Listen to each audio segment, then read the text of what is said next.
August 10th, 2020, you are listening to the Inquisitive Bro podcast. 6 games into the restart, Lakers bad, Suns good, Zion fat. Why is this happening? We'll try and figure it out. I'm Andrew, he's Chris. Let's go.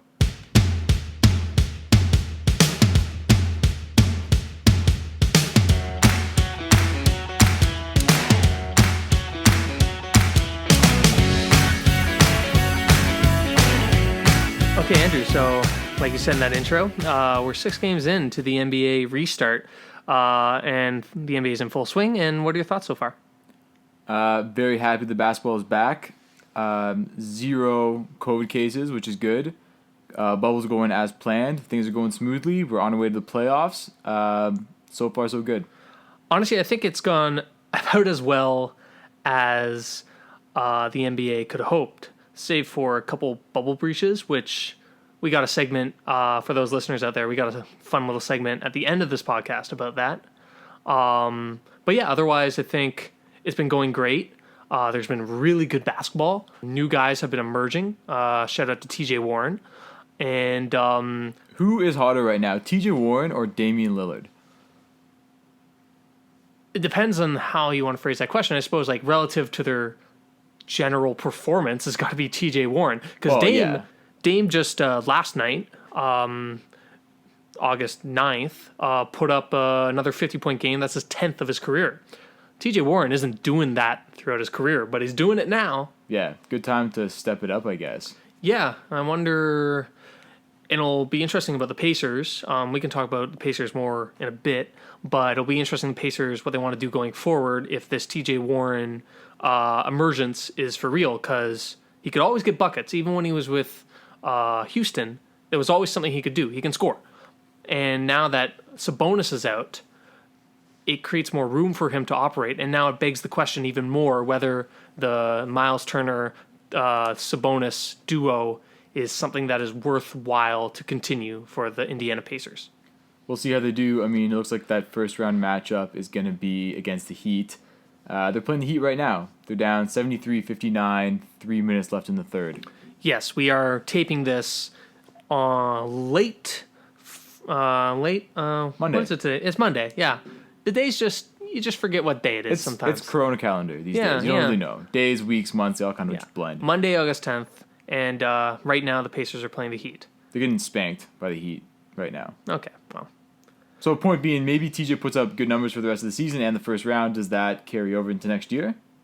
Maybe. We'll see. Let's see how he does in the playoffs. But a lot of storylines to talk about in the NBA bubble. Andrew, which ones do you want to talk about first? I've kind of divided this into 4 groups. 1, we got the Lakers struggles. Yep. 2, we have the 76ers malaise. Yep. 3, we have the riveting race to the 8th seed in the West.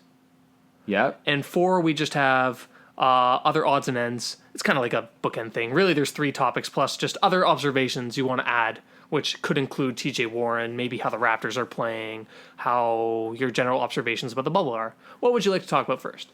I mean, Lakers clinched number 1 seed despite losing 3 games in a row. So Lakers struggles continue to sweep them. They've now lost 3 in a row, as we mentioned. To be honest with you, though, looking at the roster, not only am I not surprised, but I got to say that I am very surprised that the Lakers are the number 1 seed in the West, given how top-heavy their talent is. Well, it goes to show how good LeBron and Anthony Davis are. And the fact is they have not been playing well in the bubble. Whether that continues, I don't believe it will because they're so good. But I have two comments on the Lakers. I mean, well, kind of 3, I suppose. 1 is ultimately this does not matter, and we know with LeBron teams, LeBron, especially at the end of the regular season, he'll coast a little. When it comes to the playoffs, that's when he turns it on, and you have to give the king the benefit of the doubt to be able to do that again, although his play is concerning. His play is concerning, the team's play is concerning, and honestly, given how quick the restart was, if you're not playing well 8 games going into the playoffs, I don't see them being able to flick a switch in the first round. That's true. In like this sort of sense, like the separation, the time off between the end when they stopped the regular season and now is essentially the same amount of time that you'd have between a normal off season. So you could almost consider this as a new season. New team, new season. How do they look? Teams change season by season. They look bad. They look bad right now. They Yeah. look really bad. In fact, how bad they look is they are the worst offensive team in the bubble, Andrew. 22 teams, including your shit-ass Wizards, your recently eliminated Kings, and also struggling Pelicans, which we can get into. Although they're a fine offensive team. Defense is where they suck. But the Lakers, worst offensive team in the bubble by offensive rating. They're doing a 98 points per 100 possessions. That's bad. I listened to a stat on the Hoop Collective today by so shout out to the ESPN stat people there. But apparently there have been 1,800 different 5-man units played throughout the bubble. So like any different 5-man unit, that counts as one of them. Right. Throughout the teams. The Lakers starting lineup is the worst offensive team right now, rating out.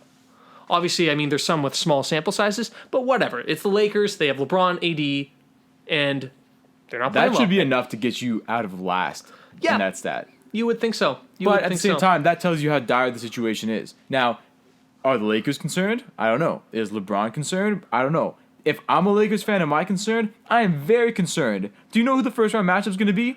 It could very well be Damian Lillard. Yeah, we can get into that in a bit. But I will say this about how concerned I think the Lakers themselves are. I think they're quite concerned. You know how LeBron is, and like you see that. Do you see that quote that he gave the other day Cryptic about message quotes? Yeah, when LeBron's starting to make cryptic messages, what he's like he's wont to do. Yeah. You know things are going bad. Yeah. He does this all the time. Like remember the don't fit in, don't fit out, fit in type thing with Yeah, like I Kevin know. Love. It's LeBron trying to get ahead of what is going to be a unexpectedly bad finish to Well, the he season. sees it coming. He sees the fact that like, oh crap, And he didn't see this coming in the regular season when they were somehow blazing through these garbage teams and putting up good numbers with no Well, depth. they were winning against good teams too, but I think two things have borne out is the fact that maybe we underestimated how good, important Avery Bradley and Rajon Rondo were Right. to the Lakers, who are very notably weak at the guard spots. I mean, basically, the front office has exchanged Avery Bradley for Dion Waiters and Rajon Rondo for J.R. Smith. What if it was the reverse? What if I think that Avery Bradley was exchanged for J.R. Smith? Either way, it doesn't matter how you want to spill it. It's terrible every Yeah, way. It's not good. It's not really good. not good. It started. They had a big win against the Clippers right away in the first game of the bubble, and that was fun for them. But then they played the Raptors, and the Raptors' defense suffocated them, and particularly made LeBron really work. And AD kind of had a passive game, and it's kind of continued since. Danny Green is ice cold. Yeah, Like- of course. These big shooter guys, they can shoot you into games. They can shoot you out of games. Mm-hmm. They can go on cold stretches. They can go on hot streaks. Yeah, Kyle Kuzma is doing. Nothing. Kuzma sucks. I'm not a Kuzma fan. I'm not a particularly Kuzma fan as well. I don't think he sucks, but like, I mean, this What happens. does he do well? What does Kuzma do well? He has a really terrible all-around game. He does everything, none of it good. He is a bad version of an inefficient bucket getter. Like he's a bad version of Rudy Gay. Let's put it that way. But like at least Rudy Gay gets buckets. Well, yeah, that's why he's a bad Cruz version of is it. their third best scoring option who doesn't score. He's a small forward, power forward type. He doesn't work well with that team. Ultimately, I think he will be traded. I think eventually. Yeah. Because one, even though he's young, I don't think his peak. Like, I don't think his potential is a star level. I think he'll have a nice career when it's all said and done. I just don't know where he fits in. He doesn't have the He skill doesn't set fit of a in small there. forward. He doesn't have the skill set of a power forward. He needs the ball in his hands to. He's not a guy who can He kind needs of to play go off to the a ball. bad. He needs to go to a bad team and just work through some growing pains as he just chucks up shots. Yeah. That is what his near-term future is. But it's not with the Lakers. But right now he's with the Lakers. The team, I don't think works. And I was in our previous pod about bubble questions. I mean, one of my number one questions was LeBron's supporting cast better? I mean, good enough, I should say. Good enough to win a title. And we kind of left on, like, I don't know. We'll have to see. And we'll still have to see, but it's not looking good. And more concerning is the fact that LeBron's not looking good. LeBron's not looking good. I don't know if he's coasting because they have clinched. He does coast like He does that. coast, but he coasted a little bit last year, trying to get them in to the playoffs. Well, he got hurt with his groin. He got hurt, but he came back and he was going to try and make a push to get into the 8th seed, and didn't happen. That was a bad team too. This team isn't much better.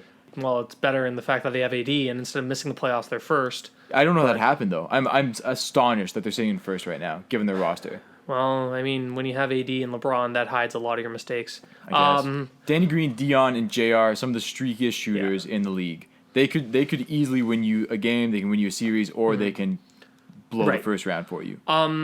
Look, I mean, ultimately, this is a little bit alarmist. I think they'll be all right, but what it does put a damper on is the fact, like, when you have LeBron James, your goals are championship or bust. Yeah. Right? And I think It's looking bust. it's looking bust. I think they're the number one seed in the West, but I don't think a lot of people truly think they're the best team in the West. I think they look at teams like, for example, the Clippers. The West is going to be interesting, to be fair. I think it's going to be interesting, but what you can come out of this and saying, like, the Lakers, definitely not the unquestioned best team, likely not even the best team, like, when it comes down to it, may not be the second best team, third best team. They're going to be in a dogfight, and it's going to be tough. Who do you take today in the series? Lakers, Blazers. I'd take the Lakers still, because at the end of the day, the Blazers still have no one to guard LeBron. And not that great goes options That goes to guard. both ways. Who's guarding Lillard? You're right. But LeBron's the better player. But you're right. I mean, it'll be a very tough series. And even if the Lakers come out of it, which I think they will, it'll be a tough series, and they may be banged up by the time they get to the second round. I think this bubble is a nightmare scenario for the Lakers, and I see them losing, like, in the second round. I mean, their second round opponent is Houston. Like, It could be bad. I mean, unless they at least they completely surprise us, turn things around, go back to Lakers of the regular season. that's very stereotypical LeBron as well. But look, Listen, Melo's playing you good. don't like- McCollum's playing good. Lillard's on fire. look. Nurkic is playing good. I would pick Portland today, beat the Lakers. And I'm a LeBron oh, fan. come on. I'm jumping on the bandwagon. You are. I think they're a Yeah. really good team. But, dude, man, like, I mean, these are the guys these are legitimately the guys they're throwing at LeBron. Gary Trent Jr., who's had a nice little, like, run in the bubble, but he's not a LeBron stopper. He's not that size that they need. Carmelo, LeBron's friend. But Carmelo is, like, not known as a defender to begin with. And, I mean, he's not the Carmelo of old. I'm just saying the way the two teams are playing right now, I don't like what I'm looking as a Laker fan. I don't know, man. You've said it before. Never doubt the king. It's true, never doubt the king. I'm not gonna think- I'm not gonna doubt him this year, but I am a little concerned. It is concerning. I think it just means that they're not as good a team. And a lot of pundits thought that as well. I mean, if you look at the roster just objectively before they went out and won first place, there are serious concerns. Like AD LeBron, you're going to be really good for the most part. But when it comes down to, like, are you championship level? Who the hell else do you have? And the answer is no one. And the answer is they're going to get no one otherwise, because LeBron forced his franchise to sell everything they had to get AD. And now he has AD, and now he's in this situation, and I think he's starting to realize, like, this is not as good as I was hoping it would be. J.R. Smith has 4 points in a 3-game stretch. Well, yeah, that's not good. Deion Waiters playing a little well, but Yeah, he's getting some buckets. yeah, the point is, they're in trouble. But Dion Waiters is also the ultimate unprofessional. Yeah, take a edible on a plane. Yeah, I mean, like, last time we saw Dion, he was on the Heat. He was suspended 3 times by the Heat organization and Pat Riley between October and Christmas Day. First suspension, complaining from the bench during the preseason finale. Suspended. Second suspension, OD'd on a weed gummy on the plane. That wasn't his last No. suspension? Third suspension, continued insubordination. Continued gummy use? No more gummy use. Can you I- imagine, like, you're Pat Riley, you used to coach Showtime, and now you look back on your team jet and you got Dion Waiters ODing on a gummy bear? Well, it's not really ODing. He's just freaking out. Yeah. You can't OD on gummies, but let's not go. I'm He- just saying, like, that should not be happening. Yeah, no. Still got a pretty Pretty good team. funny, though. But look, anytime, like, you're suddenly relying on Dion Waiters, not good. It's not good. No. And they're in a situation where they're going to have their literal guard lineup is looking like Alex Caruso, J.R. Smith, Dion Waiters, Quinn Cook. I don't know who are their other guards. Do they have Danny Green, who has been bad, has been straight up bad. And that's it. It's bad, man. It's scary. It's scary. Like they're reaching their worst case scenario. They'll still be a good team, but they're reaching their worst case scenario where literally their team is just LeBron and AD. The hope was that it would be LeBron, AD plus maybe enough. Some guys get spunky. Yeah, I mean, you're hoping Rondo still has a bit left in him if he didn't get hurt. You're hoping Yeah. Avery Bradley's Well, available. they were important to them. That's what it's like. Like I said earlier, that's showing. Like, Dwight's had a great year for them, but great relative to what you were expecting. Well, some people believe that so you know how the LeBron said that cryptic message about there's some things going on in here, but I don't want to get into it. It's like, dude, you're the one that brought it up in the first place. We don't even know. Yeah. Why are you lighting the fire? But We weren't asking questions. yeah. But why? What do you think he's talking about? Well, some people think he's talking about Dwight. Dwight is the type of person that people can't stand him. There's a reason why he goes team to team to team. He is universally disliked. But see, I thought at this point Dwight was repairing his image as a bad teammate. Can't change the fact that if you're a kind of a doofus. I guess. Apparently, he's just, from what I understand, he is just so annoying. Right. He came into the league as a high school guy, and I believe he has never left that high school mindset. Yeah. Could be a lack of maturity there for sure.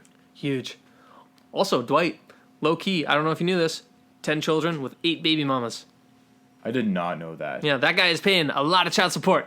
Wow. 10 children, 8 baby mamas. That is unbelievable. I mean, Gets around. Boys living the life. Yeah. How many teams has he played for? Orlando, Lakers, Houston, Washington. Was There's 2 there an stints for the Atlanta Lakers. stint? There's Atlanta. I don't know. I'm just trying to see if the number of teams he's played for is matched up with the number of baby mamas. I think, It's pretty close.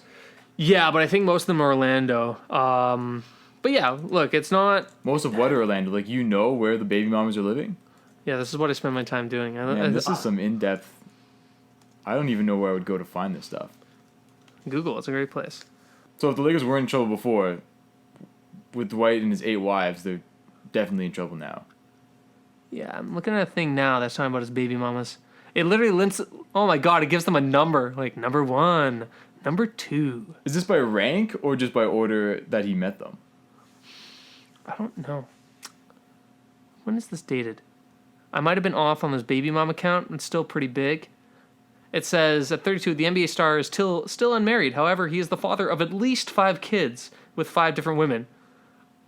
I like how it says at least 5 kids. Yeah, total It's number he doesn't unknown. even know. Nobody knows. Hard to say. Dwight's an interesting guy. Oh, one of them died. Who died? One of his baby mamas. Oh man. This is not This is where a I thought the dark pod was going turn. to go. Yeah, we should move on. I think anything else on the Lakers?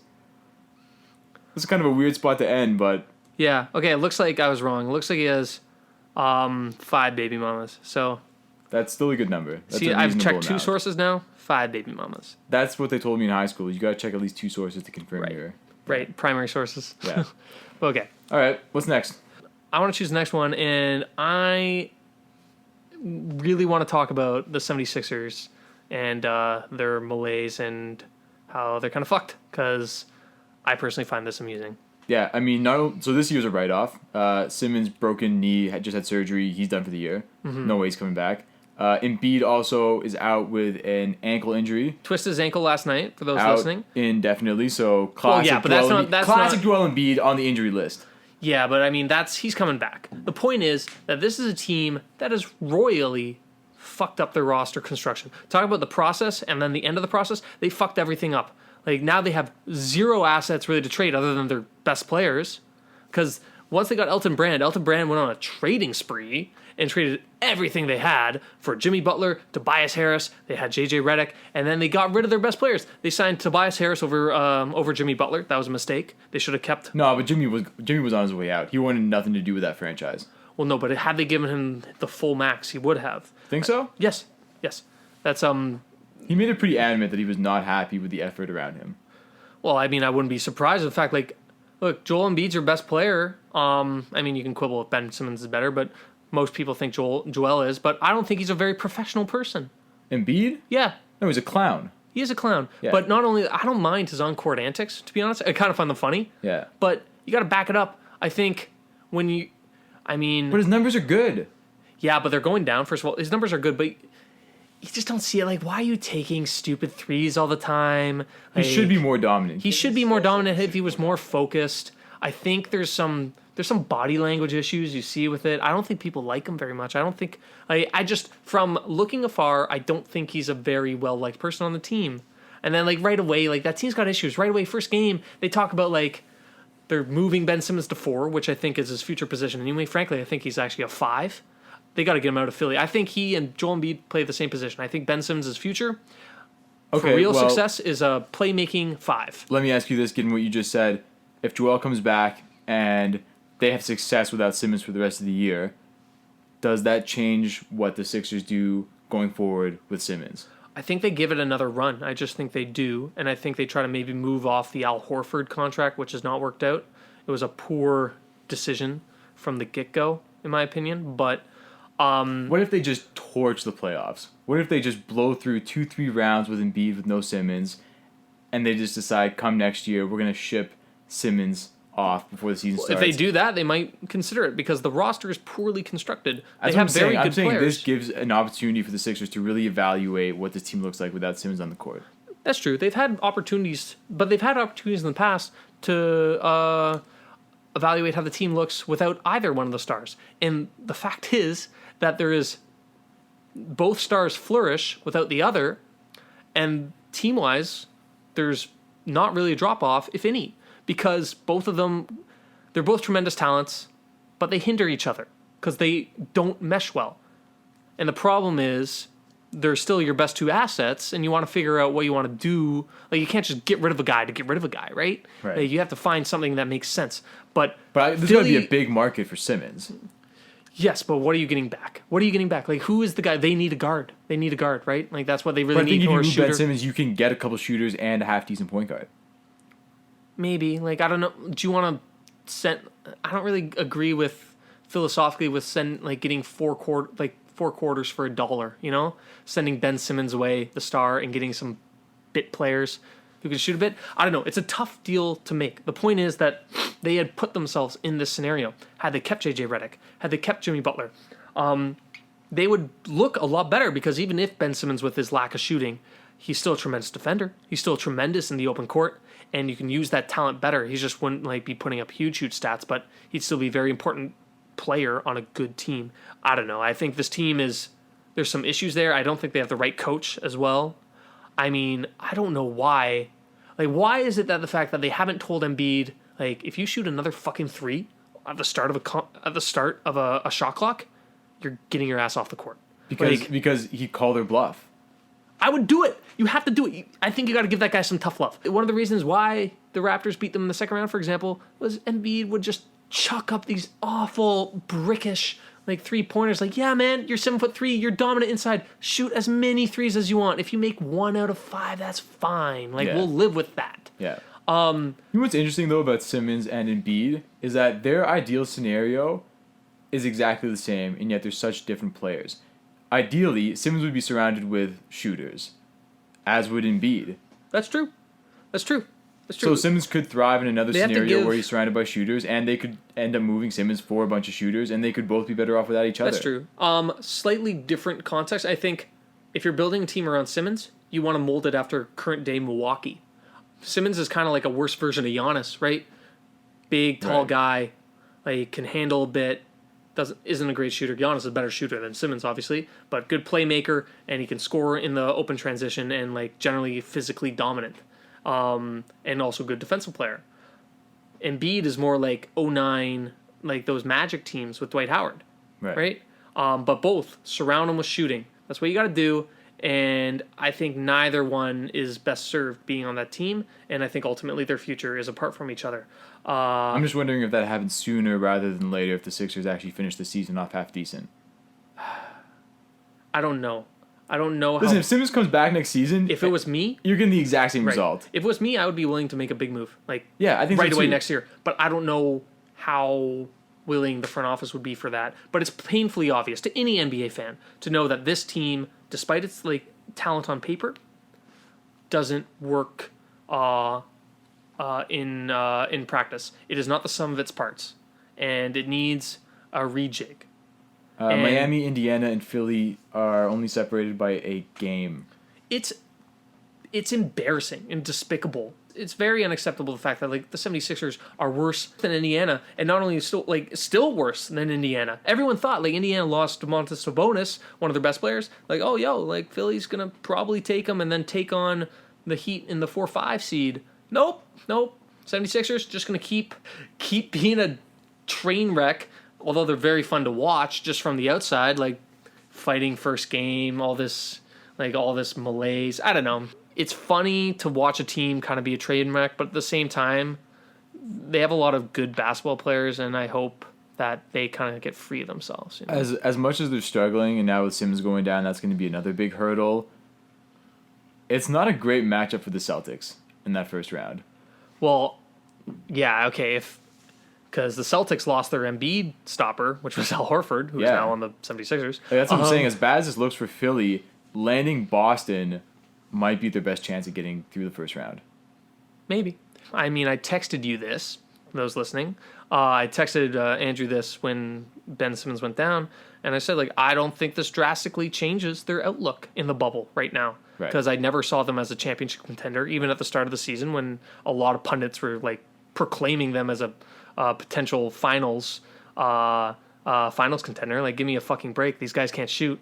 You need floor spacing.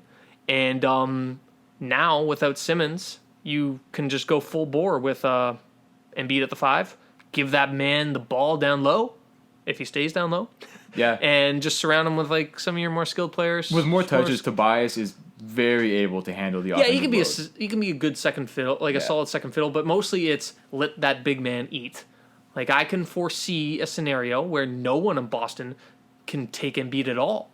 And he can average like 32 points, 15 boards in a series. I mean, when the guy is on, he is absolutely dominant.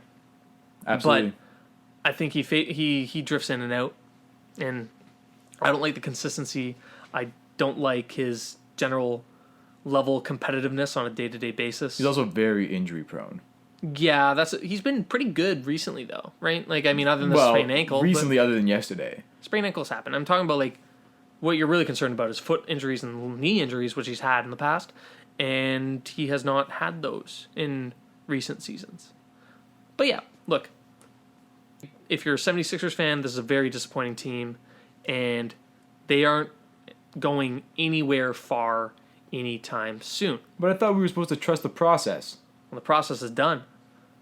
It was done the second they got rid of Brian Colangelo in there and he started making moves. It was definitely done once Elton Brand came in there because Elton Brand put that shit on fast forward. Yeah. And now they have very few assets. But they got some good players. They'll be fine. But not a championship contender, not anytime soon.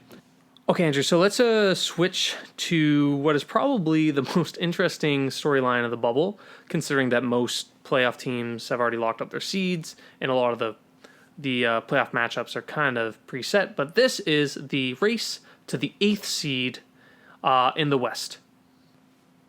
Right. Okay, so correct me if I'm wrong, but my understanding is that if the 9th seed is within 4 games of the 8th seed, then we go to a play-in round, which consists of the 8th seed having to win 1 game and the 9th seed having to win 2 in a row. That's correct. So basically, like, the 8th and 9th seed will play off, and since as of this recording, it's guaranteed that there's going to be a play-in game. Yeah. Which is what the NBA kind of wanted. They set it up so almost certainly there would be at least one playing game set up sure. in the West particularly. So they set it up for Zion, and we can get into like how disappointing that is, but they wanted at least like a chance, a little extra drama. But yes, you're right. The 8th seed only needs to win 1. Right now that's Memphis, but they may well lose that spot because Portland, Phoenix, somehow, and the Spurs are hot on their tail. And 1 game between Memphis and San Antonio right now. Yeah, 1 game between Memphis and San Antonio, 1 game between Memphis and the Suns, and half a game between Memphis and the Portland Trailblazers. It's going to come down to the wire. They're all going to have to keep winning games. Memphis very well may not end up being the 8th seed. And, I honestly don't think they will. yeah, I mean, I think that Portland's that a better play-in- Portland's a better team than them. If Portland's they a were better team, and right now Phoenix is a better team than Memphis. Memphis is struggling in the bubble, and They I don't are. know what is going on with the Suns. But and they also are Memphis on just fire. lost maybe their second best player, third best player, Jaren Jackson Jr. Yeah. Tough loss for them. But yeah, Here's what Adam Silver and the NBA wanted to happen. They wanted Pels to enter some sort of a play-in round with an 8th seed. Maybe they were the 8th seed, maybe they were the 9th. They wanted them to then win that play-in round and match up with the Lakers for the first round. they wanted LeBron versus Zion. And I'm sure the Lakers wanted LeBron versus Zion because it would have been an easy matchup against the Pelicans. Yeah. It also would be an easy matchup against the Memphis Grizzlies. What is not an easy matchup would be against the Portland Trailblazers, which we kind of touched on earlier, but now it's time to talk about that a little bit more. The fact that Portland is playing lights out because they have all their players back, and they're a really good team. This is a team that made the conference finals last year. That wasn't a joke. They're a consistent playoff team. Dame and CJ, great tandem. Nurkic works really well with them. Now they have Whiteside coming off the bench. Best player on the planet today is Damian Lillard. Hard to argue with that. Yeah. Yeah. Like, it's just what he's doing right now is unbelievable, the way he's pulling his team through. I think he's just tired of not getting the respect he deserved. I think a lot of people respect him, but But you got to think, through his career, he has been underappreciated, undervalued. probably when you're at a small market, you're not going to get as much attention. But the nice thing about Dame is the fact that he doesn't really care about that. He would like it, I'm sure, anyone would, but that's not what he's about, right? He's just about trying to get it done, as he put it in that tweet, like staying on the grind and not running away from it, Yeah. as he claims Paul George does, and can't really argue with him there because. Yeah, that was Kinda a good, does that was that a a little good bit. jab. Good jab at, Yeah, at Paul G. he there. got a good jab in there. But this is, for the rest of the bubble, this is what it's coming down to. Because teams are clinching, not only they've already clinched their playoff spots, but they clinched their spots in terms of seeding. Milwaukee's clinched first, Raptors clinched second, Boston's clinched third. I mean, the West, like, it's the same thing. Yeah. Lakers, Clippers. I mean, I don't know if the Clippers have clinched number 2 yet, but look, it's kind of going to be the way it is. But that 8th seed is what is keeping things interesting.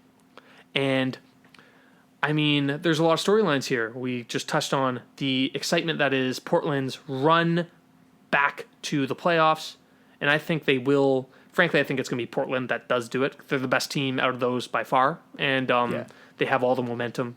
They have the best player. They're the best team in the West right now, today. Hard to say that just because of the different goals of certain teams. Like the Clippers, for example, they don't need to win any games, right? They're stuck pretty much where they are. I know. But it's hard to say that, but I see what you're saying. But yeah, you said it yourself earlier. Might have been on this pod or a different pod or just talking to me in person. But you said that there's been 4.5 months between when the NBA stopped and when it restarted, which is pretty much the typical off season. I said that earlier this pod, so Yeah. I guess you can't remember 30 minutes. No, I can't. I have selective memory. Stay off the weed. Stephen A. Smith. But going back to my point, if this was the start of next season and Blazers were playing the way they're playing, Lakers are playing the way they're playing, Clippers the same, you would have no problem saying, yeah, Blazers are the best team in the league right now. Yeah. Yeah, I mean,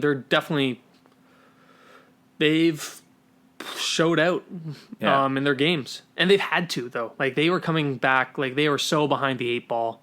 And they've put themselves, credit to them, they put themselves in a position where they can now make the play-in round. They may be the 8th seed in the playoff play-in round, so they would only have to win 1 game. But frankly, even if they were the 9th seed, if you do, as it is now, Memphis 8, Portland 9, like, they're winning 2 games. Yeah, Dame and CJ have been in all big games. This Memphis would be has no the biggest. response. Think about the biggest, like how many players on Memphis. This would be the biggest game of their life. Pretty much everyone but Jonas. Right. And I mean, you're not living or dying by Jonas as much as I do love him. Yeah. He'll get a couple good moves in there. Maybe a couple and one where you're like, no. That is my impression of Jonas. He sounds like an ogre I sometimes. wonder if he would appreciate your impression of himself. I don't know. I don't really care. I guess not. Yeah. So yeah, Portland good. Memphis not so good right now. Maybe they'll turn it around. Probably not. I think Portland gets that 8th seed. Yeah. What's interesting is going forward, as an incentive to some of the teams that aren't in the top 8 and not as competitive normally, do we see the play-in round as something that continues? Yes. You think so?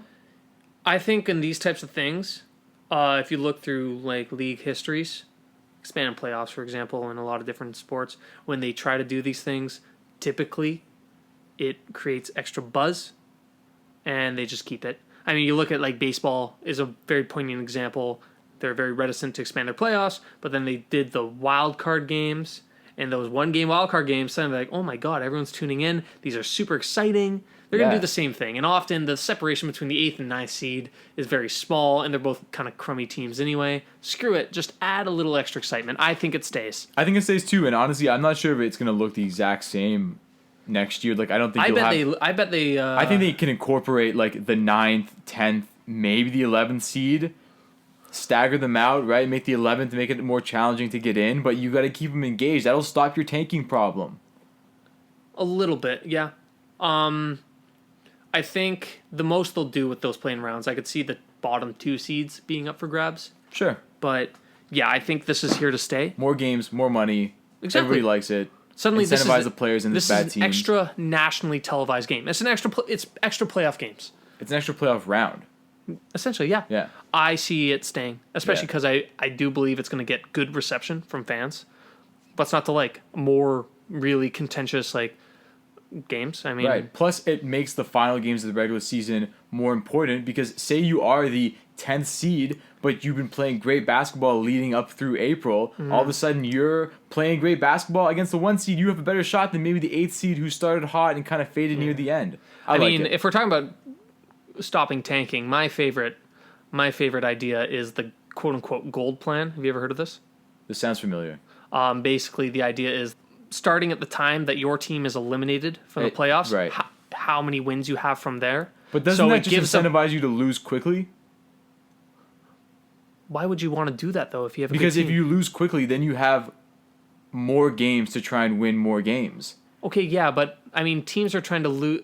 If you're already a tanking team, teams are trying to lose quickly. They're trying to lose all the games, basically. It still proves hard. If you're a really bad team, the point is, if you're a really bad team, you're going to be eliminated early, but you're still not going to get a lot of wins, probably. So it's going to incentivize, like, you trying to be at least a little moderately more competitive. Listen, you and I have played basketball. Like, I got to think that the players on the court are always trying to win. Exactly. That's the tanking comes from the front office. Exactly. That's why it's tougher to tank than right. you But kind if of you're think. a bad team and all of a sudden you've been mathematically eliminated, what is the front office really doing differently to that roster at that point? Nothing. They may buy. Which means the outcome They may is going buy- to be the same. Well, no, because it's not. It's Because the same players with the same incentive. No, I think you're misunderstanding the concept. I don't think I am. As It's soon as not you going get to be. eliminated, It's not going to be the same. It's not going to be the same outcome. Say for example, bring up the worst team ever, which was like the 2010 Charlotte Bobcats, whatever that Charlotte team that won like 6 games, yeah, something. Look, they were mathematically eliminated from the playoffs first out of anyone, right? right. But they didn't win that many games after. They may have won like 3 to 4. But a team that's mathematically eliminated later, if they win more games than Charlotte, they are ahead of them in the lottery standings. Yes. That is how it works. Yes, I understand exactly. But so Charlotte was eliminated first. How does that make them win more games than they normally did? It incentivizes them not to tank so hard because that is a problem. If the NBA sees that a problem, it incentivizes teams to be like, look, we can't just completely tank. It would take away the process, the Philadelphia process, for example, because they'd be like, we can't completely tank because we won't be good incentives. What it might do is make teams tank at the start and then the trade deadline buy, which would be interesting. But it just changes the incentives and the game. I'm just curious if you had backdated that strategy and seen like how that would have played out if the lottery picks would have actually been I different. guarantee you they would have. They would have been different. They definitely would have. I don't know. We'll see. The point is, like, it's just not a game about generally losing. So you kind of have to try a little bit more. But I don't know if it'll ever happen. It's just like that's a pipe dream. But anyway, Play in round will keep going. It's a good idea. I think it's almost certainly going to keep going.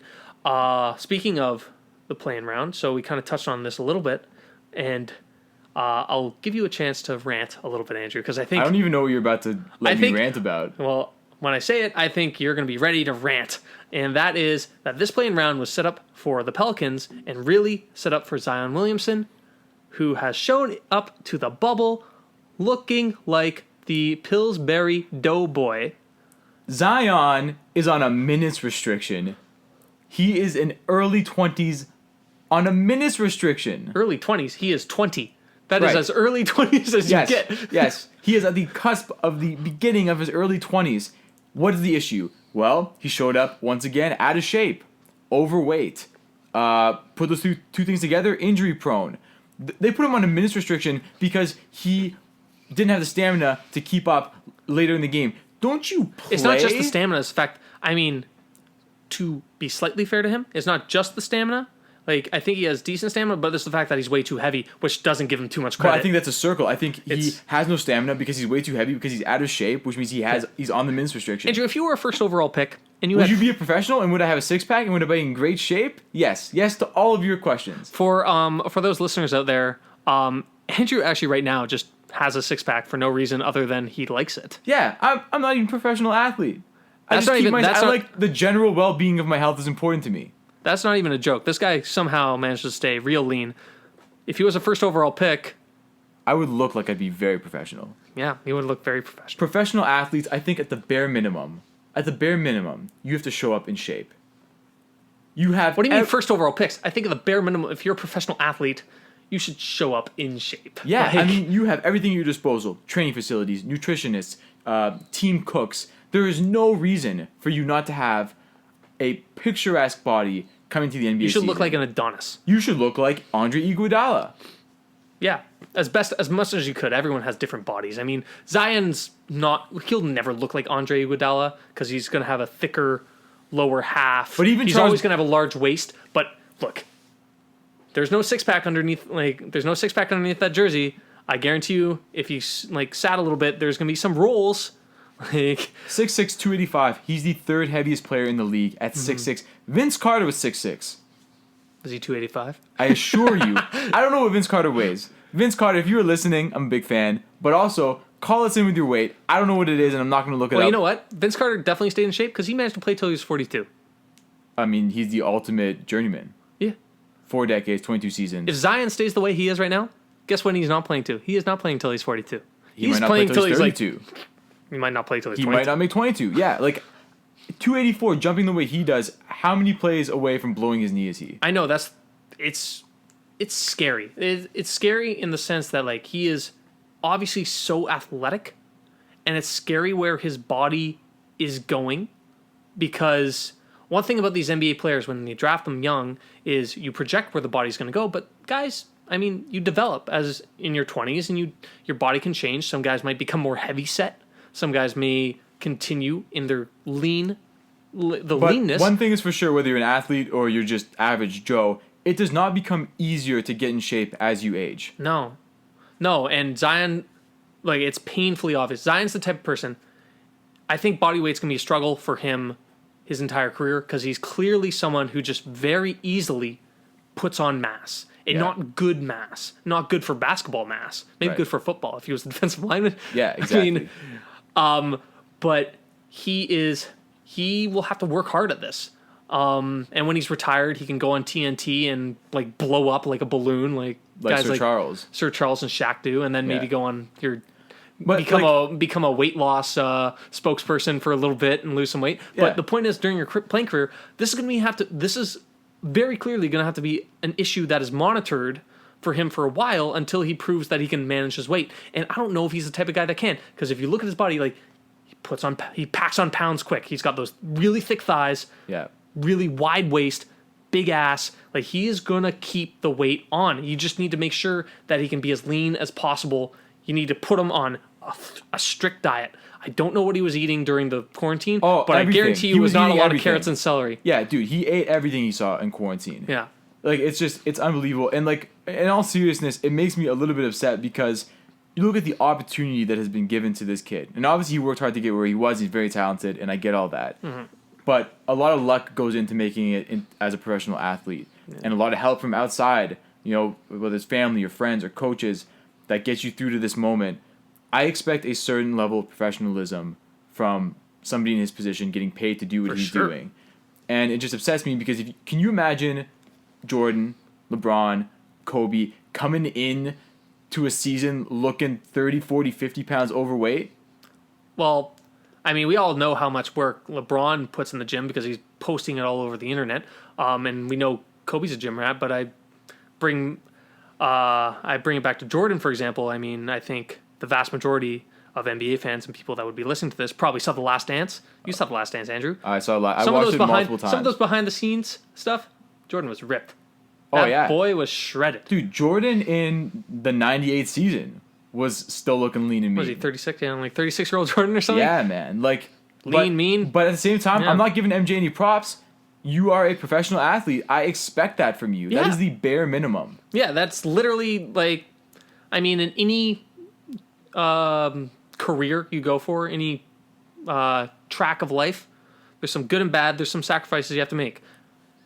Professional athlete, very simple. Your sacrifice is maybe don't drink so many beers. Maybe don't eat that fried food. At least just do it in the off season. If you have an off season and you can get back in shape for training camp, then you can slack off a little bit. Then you don't got to be ripped 12 months out of the year. And I know some people listening are going to go, well, listen, you're comparing a Jordan and a Kobe body type to Zion's. That's not really a fair comparison. No, you're right. It's not. But at the same time, you look at Charles Barkley. Shaq.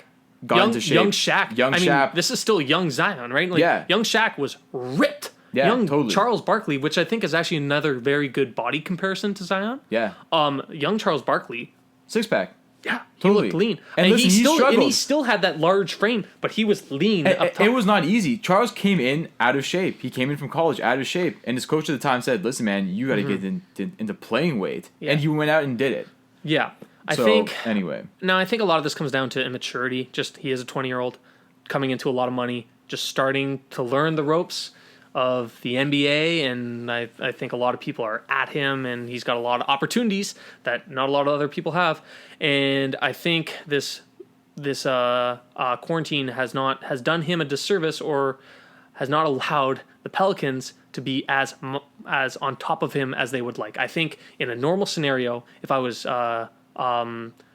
David Griffin, their GM, or whoever runs this sort of thing, I would have nutritionists and people on him all the time. Like, look, Zion, great guy.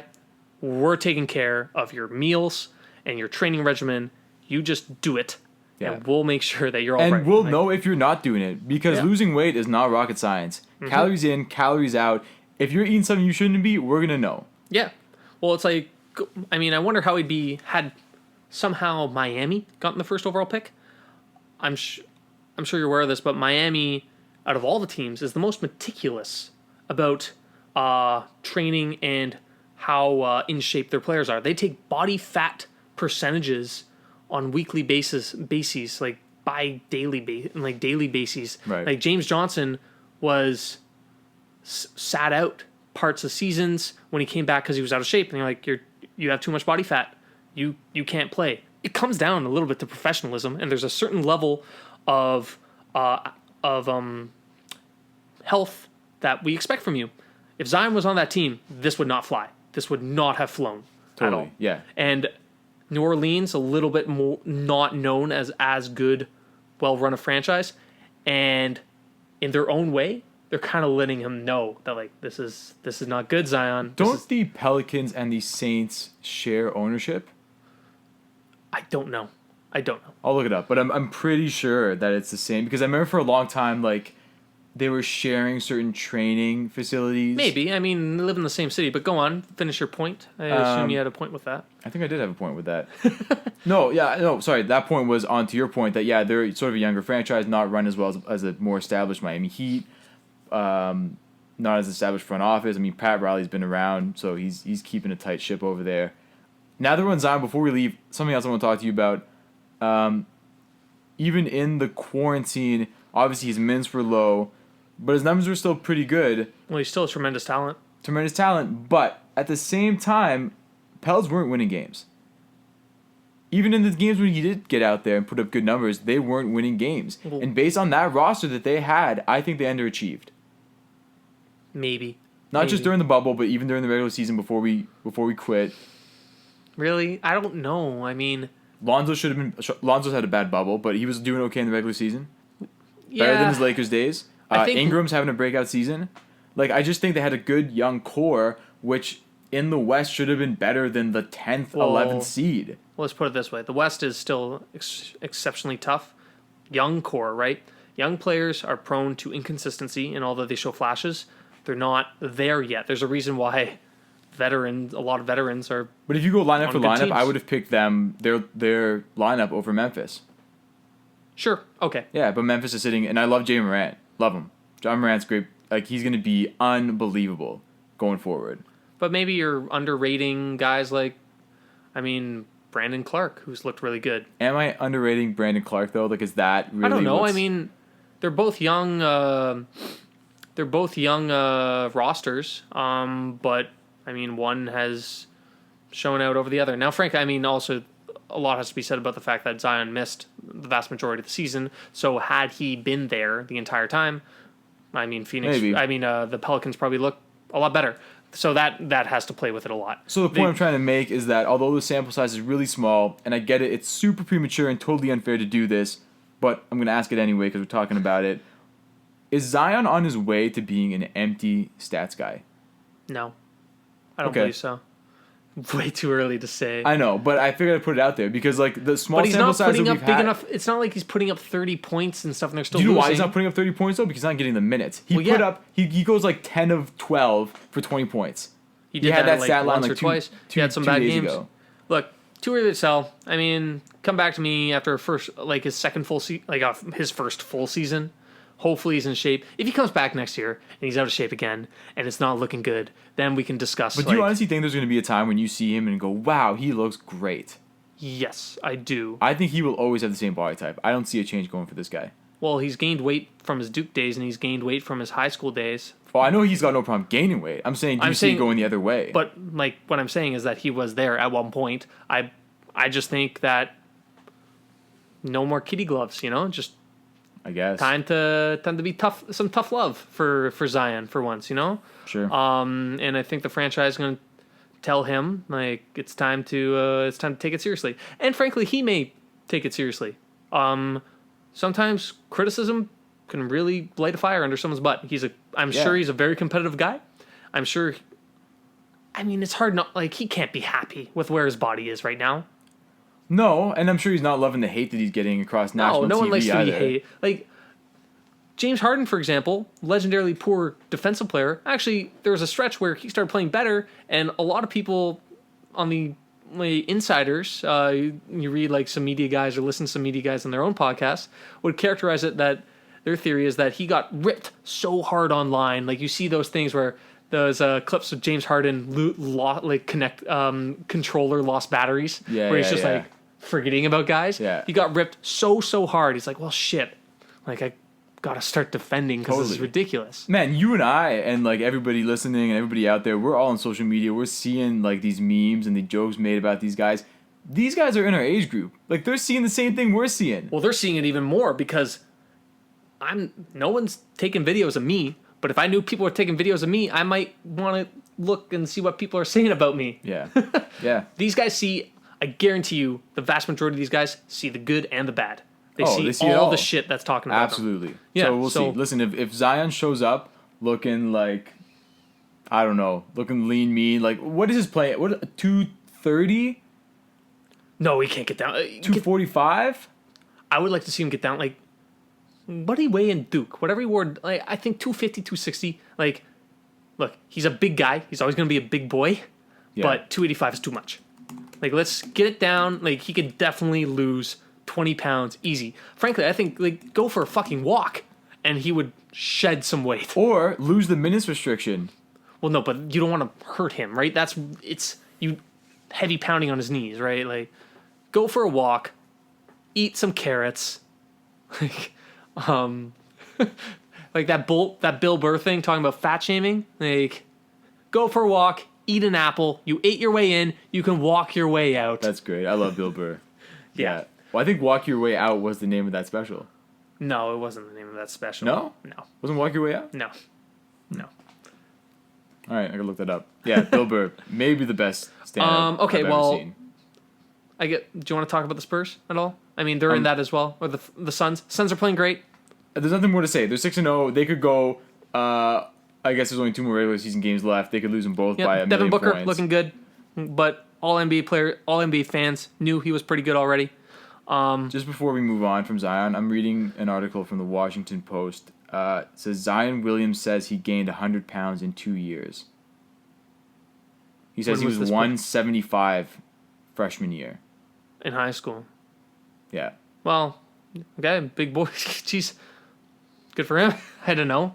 Probably made him into the NBA star that he was. I mean, the basketball star that he So was. I'm looking at a picture of him at Duke, and I'll throw this up for everybody to see. But I'm just going to show Chris right now. This is what he looked like at Duke. Looking good. Yeah, Looks good. yeah. So basically, got drafted into the NBA and then just ate his way through his rookie contract.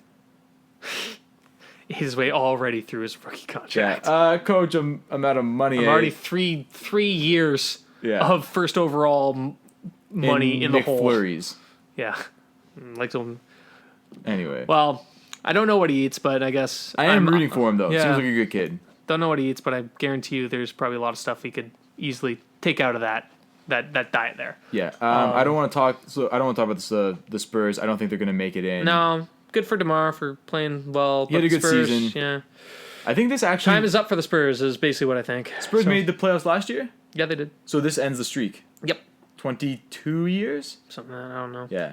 Good run, but need a little bit of a rejig, and that'll happen eventually. I'm surprised Popovich has stayed around post the Tony Parker, Ginobili, Duncan era. Yeah, I don't know. He's running at the end of his run. I think he'll retire pretty soonish, but we'll see. I think why not just retire and just do Team USA? I don't Seems know. like a natural transition. I don't know. Maybe he just really loves coaching. Maybe he likes the guys. I mean, he's earned the spot where basically San Antonio, he will coach there until he feels like he doesn't want to anymore, and he hasn't made that decision yet. So, like, dude, he won 5 championships with them. You can coach as long as you want, Yeah, no, absolutely. I'm just unless surprised. he becomes like old and senile, and then it's like, okay, come on. Yeah, But maybe. I think he's in the last few years of his run. Probably. So enjoy him while he lasts. You want to talk some Raptors? Yeah, we'll touch on Raptors really quick. Look, they're looking good. Looking focused. I like their mentality going into the bubble. Arguably the best team, or one of the best teams. Definitely the way they're looking in the bubble. Didn't like the way they got smacked by Boston, but that's a 1-game sample size, and we just shot like garbage. I don't read too much into it. I'm not worried. I do think the Raptors are the single best team in the bubble today. Well, that defense plays no matter what, especially when they're engaged. I think Siakam's a little rusty, and some of his, I think it's taking him a little longer to identify certain coverages against him. He's making some poor mistakes, shooting a little poorly, but still a very good player. And overall, look, these bubble seeding games, they don't matter. Well, I think our first round matchup is pretty much set. It's going to be the Nets. Which I love. The Nets, cakewalk. Come on. I know. 5 games. Gentleman's sweep, I say. But we can discuss that at a playoff preview pod. I mean, there's not going to be much to discuss. It's going to be in and out for the Nets. Yep. Hey, testament to some of their players that they didn't just get, bulldozed out in general. How have they kept that 7th seed? Everyone thought they'd go... I thought it was going to be an Orlando repeat. Yeah. But that's the way it goes. So... I am slightly worried, though, about the Raptors. I think the big question is their defense good enough to make up for their lack of offense? That is the key question, because our half-court offense is quite poor. It's poor because we're not set up for half-court offense. We're a very good transition offense team. We don't have the half-court talent to get buckets. No, we just basically swing it around and hope we get an open 3 or a cutter. Great ball movement. We'll see. Right? We're great in transition. I think we'll just need... Look, you need a little luck to win a championship. I think we'll just have to hope that play great D and certain guys get hot at the right times. We all know in the playoffs, game slows down, a lot more half-court offense. Yeah. That's why having that one guy you can go to get you buckets in the half-court, i.e. Kawhi, Yep. was really the deciding factor. I don't see it this way. I think our offense lives and dies with Kyle. I think if he's off, I don't think we can make it happen without him. I think we need Kyle to take Has the lead different. offensively. Well, define off, because Kyle has very effective games where he doesn't score necessarily. I think. Off is in he can't go 1 of 9 for 3. Because You're it's right. very possible, right? Yeah, that's true. He's equally as capable of making 6 out of 7 as he is going 0 of 7. We're such a grinded team. Like I think. I don't know. Like it's other than our first round series, I could win us if we won the championship. I could see us winning like 3 straight 7-game series where we just you still got to win the series. Obviously, you have to beat them 4 times out of 7. That defense plays really hard. There's gonna be games like I don't see us going out easy.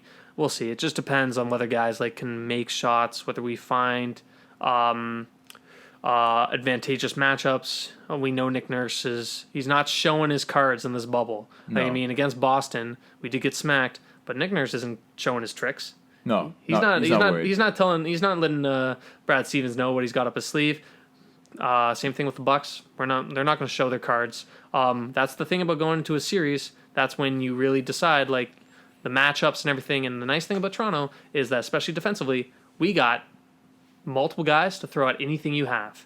You got LeBron, we got OG, we got Siakam, we got Serge Ibaka. We got great team defense. We got defense on the bench, off the bench. Any star you have, we have multiple guys to throw at you for a spell. And I think that's really important. We can defend any type of team.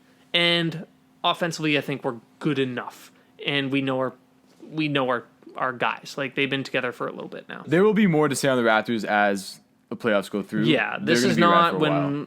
I mean, even the Lakers that we touched about, this is not where we make our final determinations about these teams, most of the teams. This is a preamble for the real show, which is the NBA playoffs.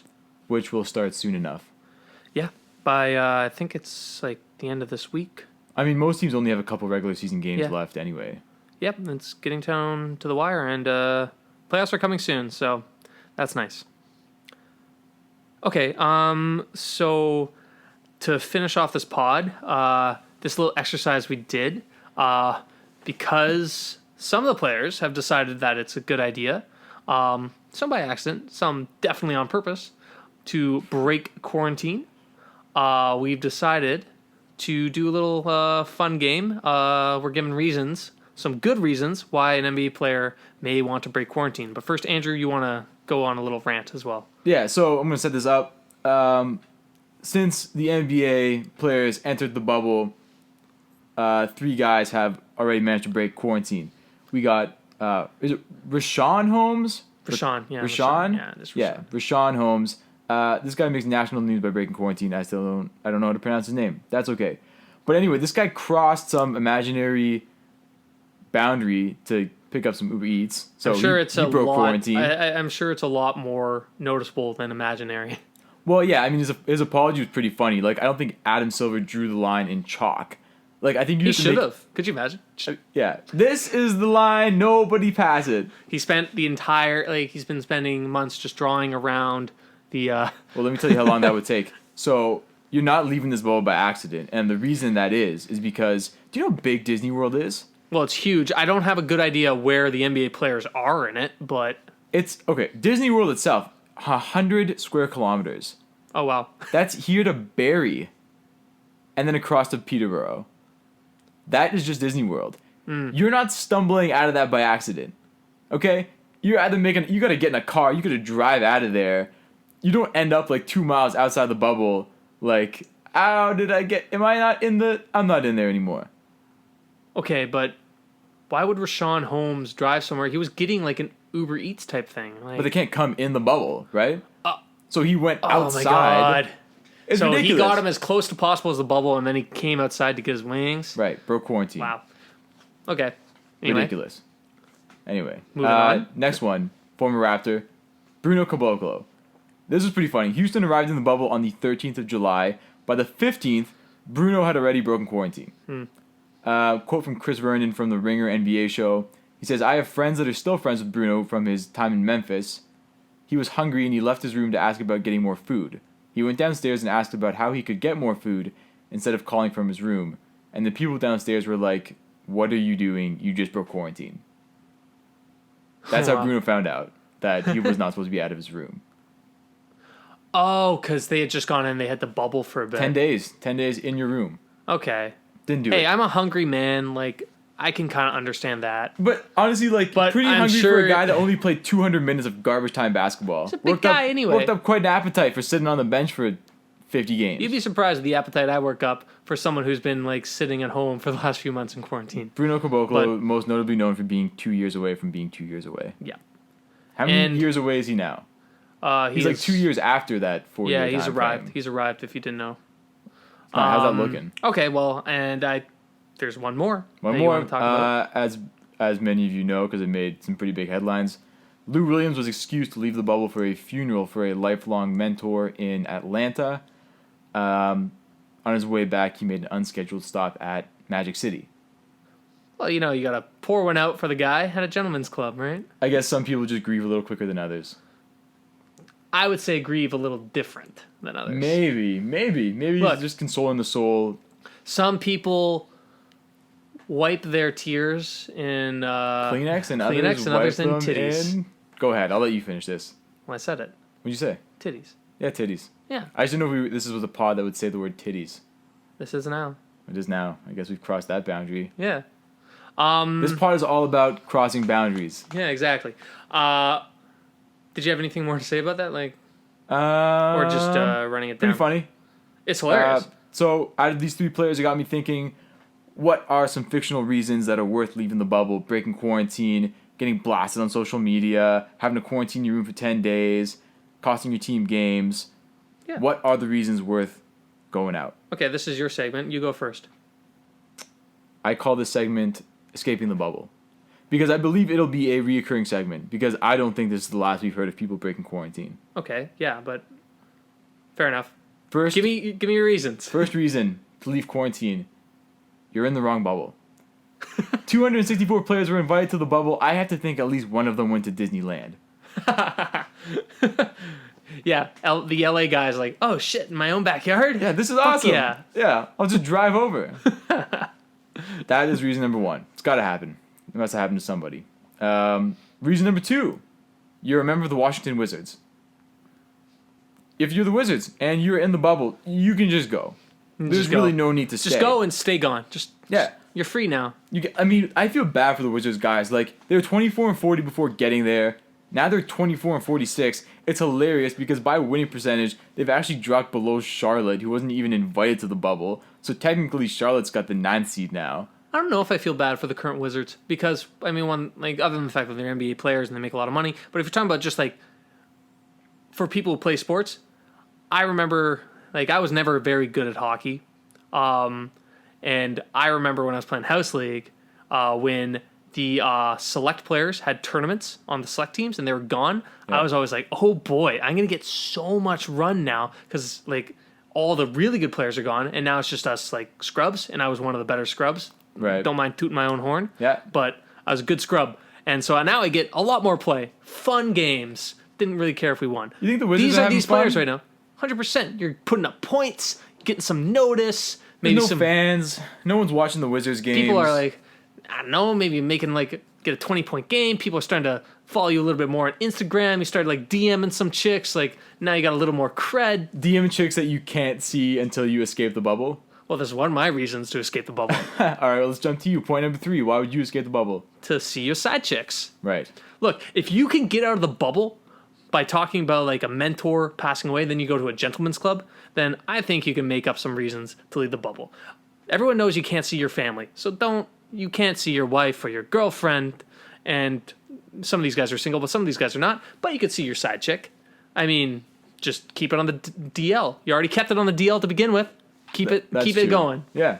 I mean, it's just status Sneak quo. in, sneak out, or sneak her in, sneak her out. I guarantee you some players are thinking about ways to do it right now. 100%. You don't think there's a single side chick inside the Disney compound right now? They probably have them in like their closets, just or their Yeah. Adam Silver comes by, like knocks on the door. It's like, oh, be cool. It's Adam. Yeah, be quiet. Oh yeah, there's definitely some chicanery going around in there. Yeah, I think so. But thankfully, one thing that's not going around is COVID. Not yet. Zero no. positive tests. Right. How many more weeks until the MLB season is canceled, do you think? I think they might be able to do it. Really? I think it'll be super weird, but I think they'll be able to do it. I don't see how they're going to be able to finish the regular season at the rate that they're postponing games. Like, you're going to get to the end and have like 50 games that haven't been played. They're just going to go with it. If they're going to go by winning percentage, it's going to be the weirdest season ever. But I think they'll, unless things get much worse than they already were, I think they'll just keep it going. But now talking about the MLB. What's your next reason? Next reason for leaving the bubble, you ended up in the Chicago bubble. You're one of the 8 teams who ends up in the consolation bubble. Well, that's not really happening now, I think. That was like, I don't even understand why that was a thought about, other than money. Maybe money. But even money, I know you and I talked about this a little bit. Yeah. Like, I don't see the money in doing the Chicago bubble. The cost of actually having to set up the bubble, and then you're only getting local TV rights. You don't see the money? You No. got to call up Adam Silver. Show me the money. Yeah, show me the money. like But I mean, it didn't happen. So I guess Adam Silver also didn't see it. Yeah, well, I don't, maybe Who people, wanted this? It must have been. Well, I think we talked about this already. It must have been the owners of the teams that were left out, and it's like, I want some extra money too. So let's think about creating an extra bubble. Maybe there was an overzealous reporter who talked about it, but I don't think it's happening. Like, Well, like the NBA I has- sent you that report from example in the Athletic where there's decreasing momentum on that. I don't think it happens. It's not. I mean, it's just not gonna happen. It's not gonna happen. It's not gonna happen now. They've been talking Right. about it for like a month. It was a stupid idea to begin with. But anyway, if for some reason it did happen and you had to go there, I think you escape. Do you have Escape another, if you do you have can. another reason? Um. Because I got one. Okay, let's hear it. My other reason is to help with your business empire. Most NBA players, when they go in the league now, their agents, their entourages. The big thing is now not just be a basketball player, be a business mogul. Like, start your empire. It's not just about your career; it's about your post-playing career. And this happens not just for the stars, but for everyone. And for some people, it's ridiculously stupid to even consider having a business empire. So why not double down and be ridiculously stupid and fly out to LA when you should be in the bubble to talk about like some stupid ass fucking like business venture that you're possible. starting. Like, you're starting a media company. Like, I don't know. I love how all these Insert random dude. I love how they all start media companies, but then don't give any clarification into what that company actually does. Like, I think Durant's got a media company. I think Kyrie's got a media company. I know LeBron's got a media company. What content? I have they think if you're a produced? first round pick, you automatically also get a media company. I think so too. Yeah, You get it's in to the name it. contract. Yeah. Listen, that's it. I got no more Yeah. points on this. I think this is not the last we've heard of people messing up, breaking quarantine. I'm sure the hilarity will continue to ensue as the season Well, unfolds. it's starting to get to the playoff time, so if someone messes up now, then they're messing up during the playoffs, and that will be some big news. Anyway, that's all I really have to talk about. We'll see how the rest of the games go. Next time we chat Andrew, I think it'll be NBA playoff preview. So, Listening at home, if you have any other thoughts on reasons to break the bubble, anything we missed, or anything you want to add, hit us up. We'll think about it. We'll throw it up. We'll go from there. yeah, sounds good. Okay. Thanks, man. Yeah, thanks.